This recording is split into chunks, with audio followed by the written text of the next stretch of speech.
Hi friends, Padmas mini കിച്ചണിലേക്ക് എല്ലാവർക്കും സ്വാഗതം. വളരെ വ്യത്യസ്തമായ ഒരു നാടൻ ചട്നിയാണ് ഇന്നുണ്ടാക്കുന്നത്. ദോശയ്ക്കും ഇഡ്ഡലിക്കും നല്ലൊരു കോമ്പിനേഷനാണ് ഈ ചട്നി.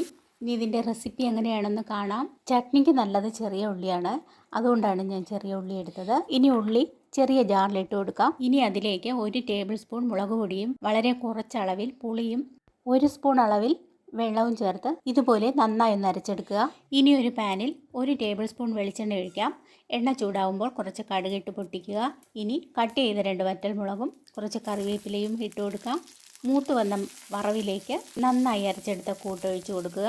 കുറച്ച് വെള്ളവും ആവശ്യത്തിന് ഉപ്പും ചേർത്ത് നന്നായി യോജിപ്പിച്ചതിന് ശേഷം തിളപ്പിക്കുക.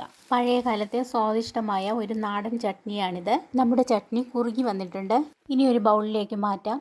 തേങ്ങയും അധിക ഇൻഗ്രീഡിയൻസ് ഒന്നും ചേർക്കാത്ത ഈ ചട്നി 2 മിനിറ്റ് വളരെ ഈസിയായി നമുക്ക് തയ്യാറാക്കാം.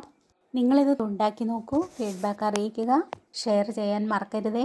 ലൈക്ക്, ഷെയർ, കമൻറ്റ് എന്നിവ ചെയ്യുക. ഞാൻ ഇന്ന് എരിവും പുളിയും മുന്നിട്ട് നിൽക്കുന്ന ഈ ചട്നി ദോശയോടൊപ്പമാണ് കഴിക്കുന്നത്. അടുത്ത പുതിയൊരു വീഡിയോയുമായി എത്തുന്നതുവരെ എല്ലാവർക്കും ഗുഡ് ബൈ.